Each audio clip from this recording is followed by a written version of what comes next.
CNN Indonesia Breaking News.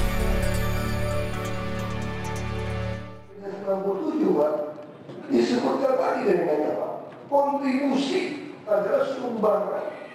Dia begitu dipertahankan, dia nggak tahu semua. Wah, saya bilang ini namanya kurang ajar itu apa nih? Ini yang ngajarin saya siapa itu? Mereka semua Pak. Kilo Tatarwan. Kenapa sekarang di persidangan mengatakan saya tidak tahu? Ini bukan saya ciptakan. Tahun 95 saya belum di Jakarta, 97 belum. Yang membuat izin 2012 yang Pak Foke. Maksud saya tadi yang menyatakan itu bukan dari dari balik yang menyatakan katanya Bapak itu tidak bisa menjawab apa. Oh, itu beda Pak. Saya dengar. Kalau yang dari DPRD Pak, memang niatnya mau rubah ini kok saya dapat terakhir mau jadi 5% saya dihilangin, makanya saya marah. Saya bilang sama Ibu Tuti, bilang sama itu Taufik itu, gila kalau seperti ini bisa menjaga korupsi, bawa pulang, terus saya tolak. Kurang ajar sebenarnya. Kalau hilangkan 15%, saya ngambil 5%, bayarin uang, kurang ajar. Saya marah, tapi dia sekarang tak pernah mengaku Pak. Ini draftnya dia kok. Ada Bu Tuti, ada Pak Sekda, semua ini draftnya nih. Yang saya sempat ngomong di media, saya baru sekarang ketemu Pak Arisman. Kalau saya ketemu, mau ikut juga saya bilang, kurang ajar kalian. Depan saya, ya, udah kasih semua. Kok tiba-tiba di belakang, misalnya, kalau tuduhan di berita itu seolah-olah mereka dagang pasar. Kalau sampai itu terjadi, saya menganggap pengusaha ini kurang ajar sama saudara. Di depan kami Anda mengatakan dia semua, bahkan sudah mau bayar di muka. Kok tiba-tiba main mata dengan DPRD misalnya Pak? Kalau saya baca tafsiran orang seperti itu Pak. Makanya jadi bagi saya DPRD ini Pak Taufik ini bohong. Ini ada saksi, saya percaya nggak mungkin Ibu Tuti bohongin saya. Ini orang paling jujur. Laporkan diskresi, ketakutan terus. Orang kasih uang semua dia laporkan, dia ketakutan. Dia adalah orang yang nggak pernah naik pangkat dulu Pak. Selalu dianggap nggak pintar, bodoh. Sampai saya naik aja di Bapak Peda, dia bersyukur. Kemarin pun dia bersyukur, dia mau melayat dari sini, mau ke panggilan untuk Bapak. Kenapa? Saya tuh kurang berbakti di Kalimantan Selatan Bapak saya. Di kampung yang jauh. Saya mau perbaiki kuburannya, mau bawa orang sekarang bawa ada uang. Setelah Bapak naikkan saya jadi eselon 2. Jadi nggak mungkin dia bohong. Ibu Tuti saudarakan kertas ini ke saya. Terus kalau dia DPRD kalau tidak keberatan, tidak ada dasar hukum. Karena kami sudah setuju ketok palu dengan kalimat masalah angka ditentukan dengan waktu. Nah saya langsung bilang, saya langsung mau bikin. Nah saya mohon maaf Bapak-Bapak, saya juga khawatir PNS khianatin saya. Makanya saya ancam mereka, kalau ini dibuatkan, diatur oleh Perbu, saya ingin sebelum Perda ketok palu, Perbuknya saya mau lihat bertanda. Supaya apa? Supaya mereka tidak menghambat proyek. Bapak Ibu tidak mengerti bagaimana kelakuan pejabat di DKI yang suka ngakalin saya. Saya bisa tukar-tukar. Kalimatnya bisa tukar-tukar. Makanya saya takut. Begitu saya ngancam saya semua. Kalau mau kalimat seperti ini, Perbuknya siapkan draftnya. Saya kalian Arab dulu, tinggal ini ketok palu peta, saya katakan. Mungkin setelah ini tidak pernah Taufik, tapi langsung berubah pikiran. Ngajukan ini. Jadi sebetulnya kalau saya tidak bicara sama sekda semua, dalam Perbuknya belum dijadikan dulu, saya tidak mau datang oleh. Nah kalau tidak ada kecurigaan ini Pak ya. Kalau saya tidak ngancam dulu, bisa-bisa sudah tok palu, Pak. Dengan ada kata kita tuh dari Pergub. Tapi waktu saya minta draft Pergub, bisa hilang.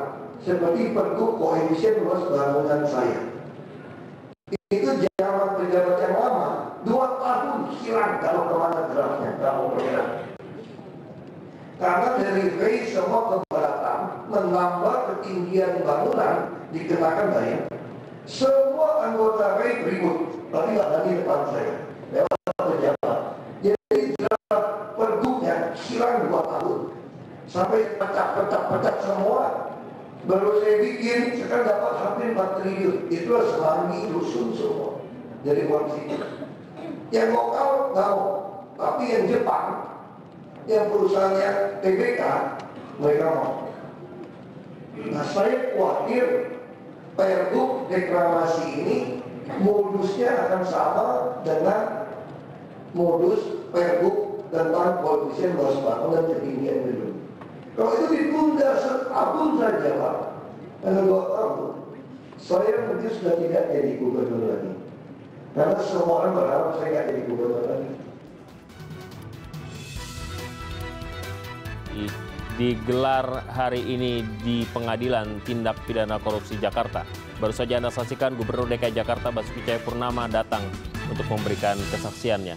Saya Alvito Dinova Gintings, Anda menyaksikan Breaking News, sidang kasus suap reklamasi. Kita kembali bergabung ke Pengadilan Tipikor.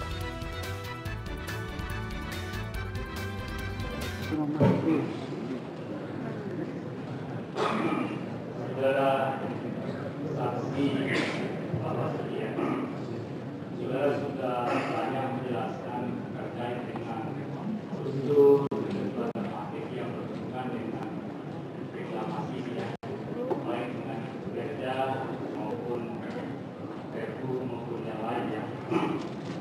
Yang ini saudara, ini kan Perda yang saudara ajukan ini tidak lagi diparipurnakan. Tidak jadi. Tidak keduanya yang tidak. Yang paling dirugikan siapa ada? Saya kira yang dirugikan ya masyarakat, Pemda, termasuk pengembang. Kami kan nggak bisa jualan, Pak, nggak dapat PPHTB, nggak bisa jual tenaga kerja. Terhambatnya tadi sudah katakan terkait dengan kontribusi tambahan yang masih menjadi perdebatan dan tidak forum di Balai DPRD. Ya. Apakah yang menjadi pokok persoalan tidak forum itu ada misalnya kemarin kita sudah periksa beberapa saksi, ada saksi yang sebelum sidang yang kemarin juga ada mengatakan bahwa apakah itu ada kaitannya dengan pembagian-pembagian di DPR, ada nggak saudara dengan seperti itu? Saya tidak dengar, Pak. Tidak laporkan ada pembagian uang, Pak. Tapi kalau saya baca di berita, memang ada kecurigaan. Saksi saya baca berita, kayak pembagian nggak merata lah apa itu. Saya baca di berita. Kalau saudara nggak tahu? Nggak tahu. Jadi saudara katakan ada ketentuan Kepres yang mengatur reklamasi, kan? Yaitu Kepres 95, Pak. 95 ya. Nah, di sana itu kan ada ketentuan yang saudara sebut tadi, dan kepala daerah itu bisa mengadakan membuat kerjasama dengan pengembang terkait dengan reklamasi. Betul. Nah, terus ide untuk mengajukan kontribusi tambahan yang harus diada di Perda ini sebenarnya dari siapa? Awal. Dari perjanjian tahun 97, Pak. Kenapa tidak dipakai perjanjian aja, nggak usah kebedaannya perjanjian yang lain? Gimana itu? Ide untuk sampai itu lagi? Ini Pak, saya khawatir kalau tidak diperdakan, nanti kekuatan hukumnya kan, kalau perjanjiannya kan bisa dibatalkan, Pak. Batalkan sepihak atau, nah, makanya dasarnya itu lebih kuat diperdakan. Saya melihat perjanjian yang tanggal 97 ini bisa bermasalah juga ke depan. Sedangkan kebutuhan kami besar, Pak.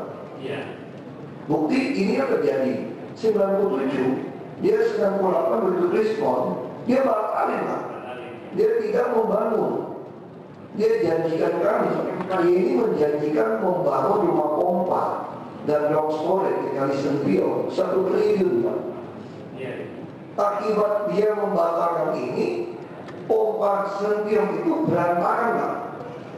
Makanya banjir Sunter, apakah di kita ada dog storage 1 triliun. Sebenarnya kewajiban pengembang. Kewajiban yang kaya, Pak. Dia batalkan saja. Terus dia bilang, saya nggak mau kerjain dulu.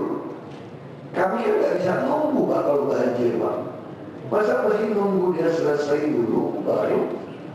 Nah, makanya saya sejak pengalaman ini, saya minta sama Agung Podomoro, saya mau kalian kerjain dulu, baru saya izinkan. Oh, kan bukan lebih banyak. Makanya Pak Agung Podomoro terbalik karena saya mau sumpah dalam tidak suci, memang mereka paling kooperatif, Pak. Paling kooperatif, Pak. Jadi hampir semua pasar ikan dan inspeksi semua itu mereka yang kerjakan, termasuk rusun. Nggak ada pengembang yang kooperatif seperti mereka lakukan untuk setuju. Makanya saya heran, saya katakan kalau tiba-tiba seolah-olah kalau dia menyuap itu Pak yang gratifikasi dalam rangka mau membatalkan perjanjian ini. Orang yang udah kasih kita barang kok, Pak. Kalau dia batalkan dia rugi. Tapi sekarang mau bayar sih gitu. Ada perjanjian deklarasi kok. Itu aja loh. Jadi saya juga bingung. Kenapa bisa terjadi seolah-olah pada sebelum tertangkap kasus kemarin ini kan sudah dipimpong-pimpong, Pak. Pedangnya, Pak. Nah saya nggak tahu ini mau mainin siapa ini. Ada kepentingan pengembang ya? Banyak, Pak. Kemudian pengembang justru kalau saya lihat kalau buat mereka ini kan jalan, Pak. Justru saya lihat ini yang ribut perda yang udah mau bangun, Pak, yang bisa ribut, Pak. Mereka belum bangun sebetulnya, Pak. Dia dari reklamasi bisa 3 tahun saya kira baru bangun. Dengan tidak diparipurnakan semua reklamasi. Jadi kalau untuk kasus Agung Podomoro, Pak, ya, tanpa perda ini disahkan pun, Pak, ya. Mereka sudah jalan reklamasi kok, Pak. Sampai 3 tahun baru bisa bermasalah. Karena nggak ada perda membuat IMB sebetulnya. Ya masa dengan manutnya perda tidak diparipurnakan, apakah Reklamasi apa aja, Pak? terus kalau Pembangunannya yang ada, Pak. Rumahnya yang ada, Pak. Bangun rumahnya yang nggak bisa. yang bisa kan selain dari tambahan kontribusi kan ada izin-izin lain yang diatur dalam Izin lain nggak bisa kasih, IMB semua nggak bisa. karena ada perda. Iya, kan dia reklamasi nggak mungkin bangun rumah dulu kan, Pak. Orang masih mampu kan. Dia juga mesti keruk lumpur dulu, lumpur dikeruk dulu, habis baru diisi, Pak. Jadi kalau kaitan dengan pemberian uang dari terdakwa itu sudah tidak tahu. Saya baca di berita. Mari saya pikir logika aja, Pak, ya. Kalau betul-betul menghilangkan ini juga, Pak, ya. Masa ada kok 2 miliar? Ini logika. Dia juga nggak ada kepentingan. Saya berpikir kalau ada kasus ini gitu.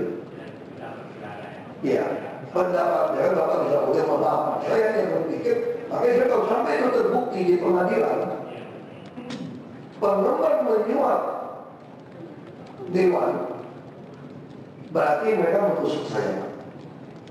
Jadi saya katakan, ini nggak benar.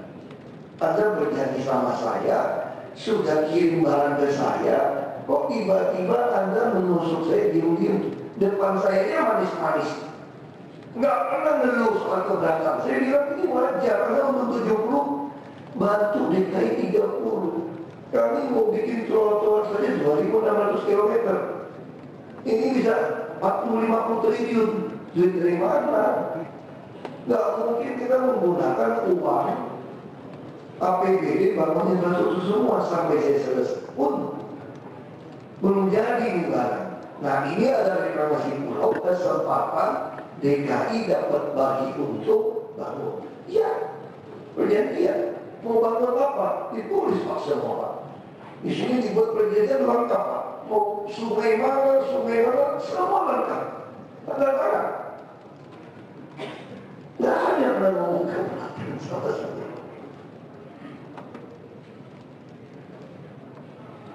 Silakan. Baik, terima kasih yang mulia. Izin bertanya langsung kepada saudara saksi. Ini saya bertanya bahwa saudara saksi pernah diperiksa di KPK dan buat BAP-nya sudah ada anak.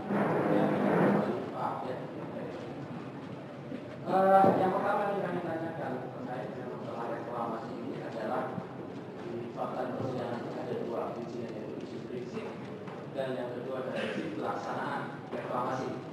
Itu ya seperti itu ya Pak? Oke. Ada izin reklamasi. Kalau tadi kemudian saudara menerangkan telah pernah membuatkan izin terkait dengan reklamasi ini, yang dimaksud izin prinsip reklamasinya. Saya mengeluarkan izin pelaksanaan. Jadi prinsip dikeluarkan oleh gubernur yang lain tahun 2010 dan 2012. Siapa Pak Gubernur saat itu? 2012 Pak Foke. Pak Pozibo ya.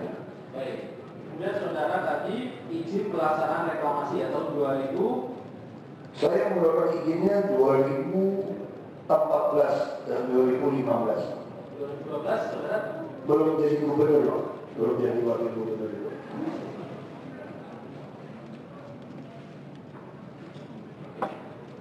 Jadi ketika saudara menjadi wakil gubernur dan gubernur mengeluarkan izin pelaksanaan reklamasi, bisa saudara jelaskan izin pelaksanaan reklamasi yang terpenting yang harus dilakukan oleh pihak pengembang itu pada prinsipnya tentang apa? Kalau kami, tentu dia ada AMDAL, ada DPRHD, perlu izin dari Kementerian Perhubungan, dari izin instansi terkait. Misalnya itu ada PLN, ada gas, itu semua harus lengkap. Tapi bagi kami yang paling penting dia tanda tangan dulu perjanjian mau memberikan kontribusi itu. Itu lebih penting. Jadi di situ kami minta dia tanda tangan dulu kontribusi sebelum izin dikeluarkan. Nah ini perjanjian ini ditandatangani 18 Maret 2014. 18 Maret 2014. Jadi apa ini saya katakan saya tidak mau keluarkan izin karena pengalaman dengan MK itu. Selain kemudian dasar saudara tadi mengeluarkan izin pelaksanaan dalam adanya kerjasama atau semacam komitmen dari para pengembang untuk memberikan kontribusi tambahan, apakah ada pertimbangan lain Pak kemudian izin pelaksanaan reklamasi kemudian dikeluarkan? Saya prinsipnya kalau orang sudah paham, kan sudah ada izin prinsip, dia sudah memenuhi semua syarat-syarat.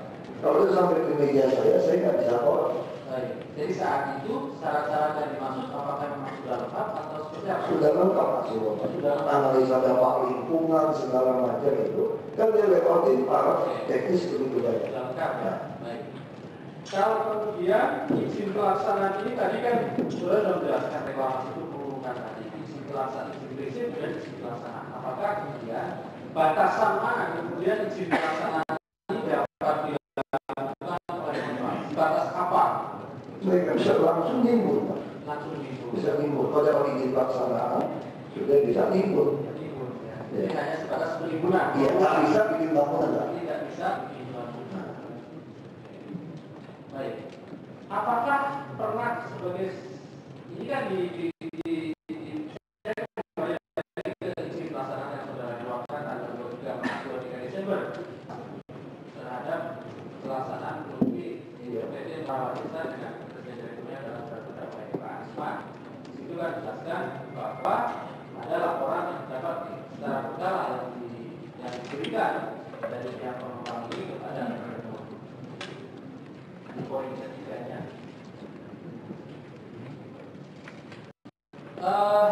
Sejauh mana kemudian laporan-laporan yang diberikan sehingga saudara oleh pihak pengembang terhadap pelaksanaan reklamasi ini, Pak? Biasanya mereka membuat laporan rutin, Pak. 3 bulan ke Badan Penanggulangan Lingkungan dan BPRHD. Lingkungan hidup. Baik. Biasanya. Kalau dalam kemudian faktanya, apakah saudara sebagai gubernur itu pernah menerima laporannya dari PT Wasisan? Ya, keluar kita sudah tidak lapor itu menurut BPRHD surat saja. Iya, laporan ini telah bentuk surat atau dalam sisa atau artinya sebuah laporan apa sih izin, bagaimana sih pelaksanaan dari izin yang gubernur yang dalam tanda saudara keluarkan di lapangan seperti apa? Itu teknis Pak, biasa itu di asisten pembangunan. Asisten pembangunan tidak pernah melaporkan kepada saudara. Biasanya kalau datang surat kita suruh tekel sesuai aturan ya. Surat itu banyak teknis.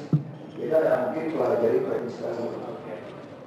Kalau dengan demikian, pernahkah kemudian saudara mendengar kita sudah mengatakan bahwa izin pelaksanaan adalah sebatas hanya pada pengurusan, tapi kemudian ada proses pembangunan.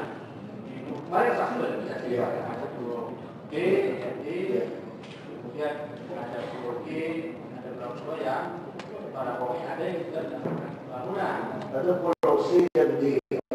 Iya, pulau C dan D yang bisa pembangunan. Pembangunan dan juga saksi dilakukan bahkan tidak hanya pembangunan, tapi juga dilakukan jualan terhadap proyek ini atau pembangunan dari hasil dari proyek. Sudah pernah dengar itu? Saya dengar dari berita. Dari media. Tapi kita sudah segel Pak. Oke ya, sebentar sebelum ke sana. Ini kan kita membicara faktanya, fakta-fakta yang saudara alami. Pada saat itu ada laporan tidak dari bawahan saudara tadi? Kalau kemudian tanggung jawabnya ada di asisten pembangunan tadi, Pak Gabal sebenarnya maksudnya itu terkait dengan bahwa misalnya ternyata dilakukan proses pembangunan. Tadi kan kata saya bukan sekali lagi Pak, pernah tidak ada Kalau yang pulau G belum ada pembangunan Pak. Ini yang bicara yang pulau D. Pulau D, baik. Pulau D tadi peristiwanya ada di mana? Di PT apa? Izinan itu bukan saya yang keluarkan. Ini kapuk Moga. Saya lupa. C sama D. Jadi izin pelaksanaan itu diberikan kapuk Niaga Indah itu tahun 2010. Izin pelaksanaan. Jadi pada saat itu bukan saudara? Bukan. Bukan. Hanya memang saya didapuri masyarakat ada pembangunan. Kemudian makanya kita minta dinas tata kota melakukan penyegelan. Lalu kenapa kami nggak bongkar? Ini satu persoalan lain Pak. Di dalam peraturan perda itu kalau Bapak membangun rumah tanpa IMB selama tempatnya benar, Bapak bisa diberikan IMB pemilihan tapi denda. Kecuali Bapak membangun di hijau, ini kan tanggung dari grup. Misalnya harus dari grup membangun apartemen di hijau di Kemayoran dan di Fatmawati, untuk contoh. Itu kita nggak ada yang menyegel SPK, kami bongkar. Karena itu tidak mungkin ada pemutihan. Tapi kalau untuk daerah yang dengan alasan ekonomi dia sudah terlalu dibangun, hanya menunggu perda, ya tentu kita tidak bongkar. Boleh kami lanjutkan dengan proses pembangunan apakah kemudian terkait dengan adanya proses faktanya ada proses pembangunan di sana, adakah kemudian yang saudara alami adalah reaksi dari legislatif terkait dengan kemudian ternyata kok melakukan proses pembangunan? Kita boleh lagi tadi kalau udah saya bahwa sudah jelaskan di sini, kami tidak bertanya lagi bahwa salah satu lapor dan isinya adalah mengatur salah satunya pembangunan tadi. Kemudian akan kita tanya itu lagi, tapi kemudian adakah dari legislatif itu sudah mempertanyakan? Tadi kan dibahas di legislatif. Tentunya pembahasan itu adalah terkait dengan dan apa sih sebenarnya apa dan dipahami oleh mereka bahwa itu ada belum ada proses pembangunan. Faktanya kan ada tidak reaksi yang Nggak pernah dan saya tak pernah tim yang membahas. tidak. Yang kemudian saudara menerima laporannya pernah? Karena kan dari media waktu kami rapim, kami tanya laporan dari ini Pak, dari dinas Dari yang menyegel. yang menyegel dari itu. Kalau dari DPRD nggak pernah Tidak pernah nggak pernah mempersoalkan. nggak persoalan. Tidak pernah mempersoalkan. Baik. Saya coba untuk kembali ke proses tadi penyusunan raperda tadi. Di fakta persidangan ini beberapa saksi menerangkan bahwa ada proses yang sangat tahu pembahasannya antara legislatif dan jika ada waktu yang pertanyaan saya adalah apakah terkait yang tadi sudah menerangkan bahwa seolah-olah tidak ada salah bahas ini saudara tadi menggunakan Apakah kemudian ada laporan yang masuk kepada saudara bahwa itu ada pelaksanaan kalau secara tinggi? Ada. Begitu ngomong kontribusi 15% itu kalau dari sekda sama mulut. Nah, mungkin untuk yang hal-hal lainnya, Beberapa poin. Semua tidak ada masalah. Iya, bahkan Raperda tentang zonasi itu sudah tinggal ketok palu. Iya. Baik. Tadi saudara menerangkan bahwa 15% ini adalah angka yang kemudian hasil kajian. Maka di persidangan juga kemudian merupakan hasil kajian dan diterima oleh tadi. Yang dipersoalkan adalah angka 15%. Kalau 5% tadi kan sudah menerangkan tidak salah karena ada serta Kalau 5% itu buat kontribusi kamu. Iya, bukan. Yang begini, memang ada kewajiban, ada kontribusi dan kesalahan. Itu sudah jelas, sudah jelas. 5% sudah jelas. Karena kami ada sekarang ada angka 5%. Betul seperti itu kan. Sekarang yang persoalan angka 15%-nya, wujud angkanya itu apa ibunya dari mana? Itu kan persoalannya. Bisa saudara jelaskan. Kalau dari hasil 15% ada kajian. Oke. Tetapi kemudian angka 15% apakah ada payung hukum yang kemudian mengatakan 15%? Ya kan itu kan semacam hitungan diskresi. Hitungan diskresi. Ya, buat saya punya hak diskresi, sudah dihitung. Ketika saya menangkap tidak, saya sudah pejabat kepala daerah. Ketika peraturan tidak jelas, yang akan membahayakan merugikan Pemda atau tidak kepastian investor, maka saya berhak mengambil diskresi, tapi bukan asal diskresi ngomong. Harus ada kajian. Ada kajian, itu tim baru saya memutuskan. Jadi jawabannya hasil diskresi kajian, hasil diskresi saudara tadi yang 15%. Bukan, kajian. Jadi gini, saya membuat diskresi bahwa untuk kontribusi tambahan harus ada angka yang jelas. Harus ada angka yang jelas. Nah, angkanya berapa? Itu pakai kajian. Jadi bukan saya diskresi menentukan 15%. Bukan diskresi saya. Ini adalah best practice bagi hasil 30.000. Iya.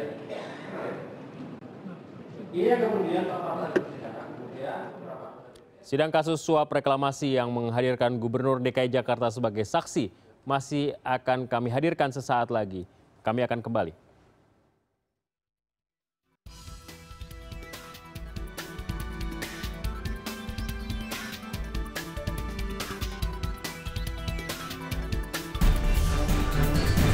CNN Indonesia Breaking News.